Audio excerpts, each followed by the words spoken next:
Hello viewers, welcome to our channel. Viewers, आज मैं vitamin B के बारे में आप लोगों से डिस्कस करने वाला हूं। जैसे कि पिछले लेक्चर में मैंने आपको विटामिन डी के बारे में बताया था। विटामिन डी जो कि हड्डियों से रिलेटेड है, उसकी अगर कमी हो जाती है तो आपको क्या करना चाहिए, उसके सिम्टम्स क्या होते हैं, उसके बारे में चर्चा की थी। आज विटामिन बी के बारे में मैं चर्चा करूंगा।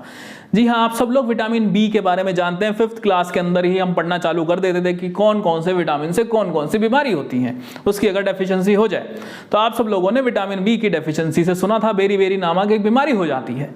तो स्टूडेंट्स, हम शायद यहीं तक सीमित हैं विटामिन बी की इंफॉर्मेशन के लिए।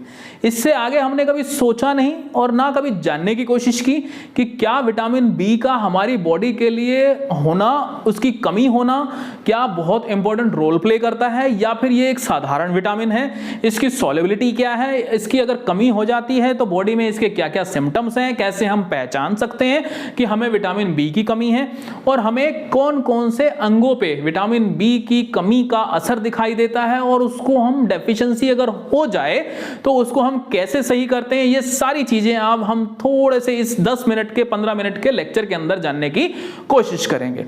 तो स्टूडेंट, सबसे पहले मैं आप लोगों को सॉल्युबिलिटी के बारे में बताता हूं। आपको एक इजी ट्रिक बताता हूं विटामिन की सॉल्युबिलिटी को याद करने के लिए।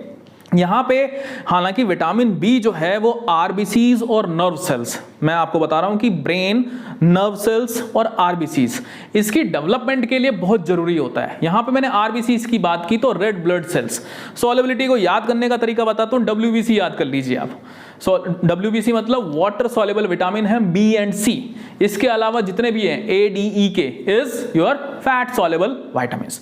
आई होप आप लोग कभी नहीं भूलेंगे डब्ल्यूबीसी मतलब B and C is water soluble, remainings are oil soluble. अब मैं बात करता हूं कि विटामिन बी का बॉडी के अंदर क्या क्या रोल है। देखिए, आरबीसीज की प्रोडक्शन के लिए डीएनए में इसका रोल आता है, ब्रेन और नर्व सेल्स की डेवलपमेंट में भी इसका रोल आता है। अगर आपको मैं जो समस्याएं बताने वाला हूं, जो सिम्टम्स बताने वाला हूं, इसमें से अगर आप किसी भी सिम्टम से पीड़ित हैं, आपको लगता है कि ऐसी कोई समस्या मुझे देखने को मिल रही है, तो इसको आप नजरअंदाज ना करें। अपने नजदीकी किसी डॉक्टर के पास जाएं। डॉक्टर आपको एडवाइस करेगा कि आपको टेस्ट कराना चाहिए, और उसको आप टेस्ट कराएं, और टेस्ट कराने के बाद आप रिपोर्ट्स अपनी जरूर डॉक्टर को चेक कराएं, जिससे कि पता लगाया जा सके कि आपको क्या प्रॉब्लम है और कहीं ये विटामिन बी का सिम्टम तो नहीं है। देखिए, अभी मैं आपको सबसे पहले विटामिन बी के क्या क्या सिम्टम्स होते हैं। सबसे पहला है अनीमिया। मैंने आपको बताया आरबीसीज की प्रोडक्शन में इसका रोल रहता है। अगर आपके बॉडी के अंदर विटामिन बी की कमी होगी तो आपको एनीमिया के चांस बढ़ जाएंगे। तो आपको ये चीज का ध्यान रखना है कि अगर आपका हीमोग्लोबिन का लेवल डाउन है और आपको, तो ये एनीमिया जैसी आपको प्रॉब्लम हो सकती है। अधिकतर ये प्रॉब्लम वुमेन्स के साथ देखने को मिलती है, लेडीज के साथ देखने को मिलती है, गर्ल्स के साथ देखने को मिलती है। अगर आप थकान महसूस करते हैं, कमजोरी महसूस करते हैं, और अगर आपके मुंह में छाले हो जाते हैं, आपको कब्ज हो जाती है, आपको टेंशन रहती है, मेमोरी लॉस, ये एक सबसे इंपॉर्टेंट पार्ट है, मेमोरी लॉस। तो मेमोरी लॉस अगर आपको होने लगा है, आपको चीजें आप भूल जाते हैं रखकर, अगर आपको कोई चीजें याद नहीं आती, तो ये समझ लो ये विटामिन बी की कमी का एक सबसे बड़ा लक्षण है। जी हाँ, मैं आपको बता रहा हूं मेमोरी लॉस के बारे में। इसके अलावा हेडेक आपको अगर रहता है हर टाइम, तो वो भी विटामिन बी की कमी का एक लक्षण हो सकता है। हेयर फॉल, अगर आपके बाल बहुत ज्यादा झड़ रहे हैं तो ये भी एक विटामिन बी की कमी का लक्षण है। ब्रीथिंग प्रॉब्लम, सांस लेने में रुकावट आना, सांस लेने में तकलीफ होना, और आपकी स्किन येलो अगर पड़ रही है, तो ये भी एक विटामिन बी की कमी का एक लक्षण है। तो मैंने आपको इतने सारे लक्षण बताए, इतने सारे सिम्टम्स बताए। मैं फिर से रिपीट करता हूं, अगर आपको एनीमिया है, आप थकान महसूस करते हैं, आप कमजोरी महसूस करते हैं, अगर आपको अल्सर्स हैं, छाले हैं, आपको कॉन्स्टिपेशन बहुत ज्यादा रहता है, आप टेंशन में रहते हैं, आपको भूख नहीं लगती, आपको मेमोरी लॉस ज्यादा होता है, या फिर आपको हेडेक ज्यादा होता है, हेयर फॉल ज्यादा है, ब्रीथिंग की प्रॉब्लम है, या फिर आपकी स्किन येलो रहती है, तो आप इन सारे सिम्टम्स को नजरअंदाज नहीं करें। आप तुरंत किसी डॉक्टर से परामर्श जरूर लें, ताकि वो आपको एक अच्छा टेस्ट लिख सके, जिससे वो डायग्नोज कर सके कि आपको एक्चुअल में किस चीज की कमी है। ये जितने भी सिम्टम्स हैं, ये विटामिन बी की कमी के लक्षण हैं, इसको नजरअंदाज नहीं किया जा सकता।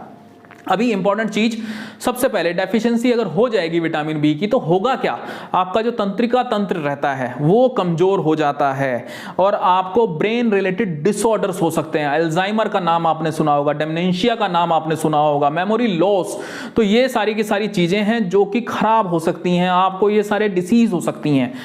एक इंपॉर्टेंट चीज, प्रेगनेंसी के टाइम पे विटामिन बी की अगर बॉडी के अंदर कमी है तो अगर आप कंसीव करना चाहते हैं तो आपको कंसीव में बहुत प्रॉब्लम आएगी, कंसीविंग में बहुत प्रॉब्लम आएगी।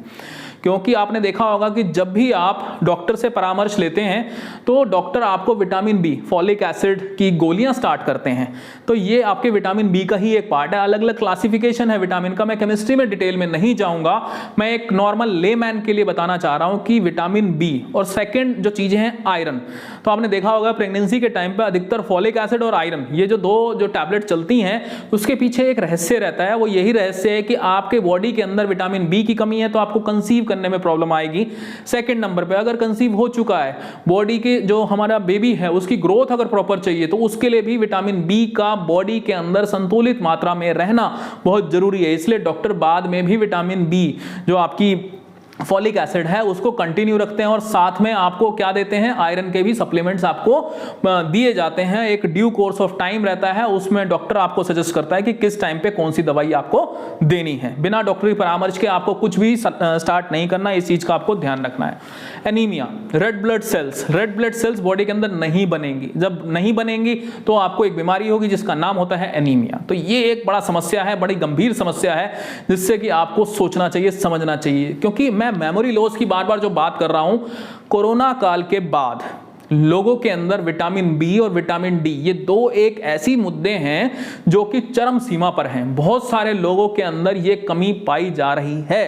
आप लोग इसका टेस्ट जरूर कराएं, आप देखेंगे कि विटामिन बी और विटामिन डी अगर आपकी बॉडी के अंदर सही है तो कोई घबराने वाली बात नहीं है। और अगर कोई दिक्कत है तो आपको जरूर इसके रिलेटेड जो डाइट है, क्योंकि विटामिन बी बॉडी के अंदर नहीं बनता, जैसे विटामिन डी था, विटामिन डी बॉडी के अंदर सिंथेसाइज हो जाता है, सनरेज और ये सारी चीज़ें। इवन विटामिन डी का तो कोलेस्ट्रॉल की फॉर्मेशन में भी रोल था, लेकिन विटामिन बी के लिए हमें डाइट लेनी पड़ती है, बाहर से सप्लीमेंट ही लेने पड़ेंगे।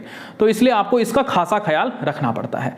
अभी बात यह है कि स्किन का इन्फेक्शन भी इससे हो जाता है, क्योंकि मैंने बताया था येलो कलर हो जाता है स्किन का, तो उस चीज़ में भी इसका इंपॉर्टेंट रोल है। नेल्स की ग्रोथ बहुत खराब हो जाती है, आप नेल्स की ग्रोथ ही नहीं हो पाएगी। इसके अलावा आपकी स्किन पूरी पीली पड़ जाएगी, हेयर फॉल होने लगेगा।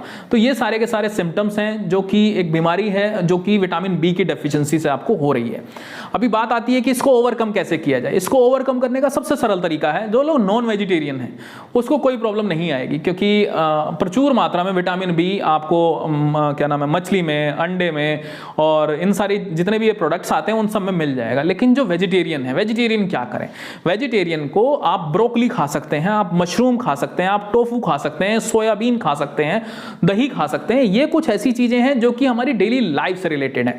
अगर डॉक्टर के पास आप जाएंगे तो डॉक्टर आपको उसके लिए कोई सप्लीमेंट भी एडवाइस करेगा।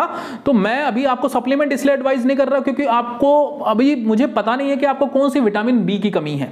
विटामिन B6 है, विटामिन B12 है, या और कुछ अलग भी हो सकते हैं।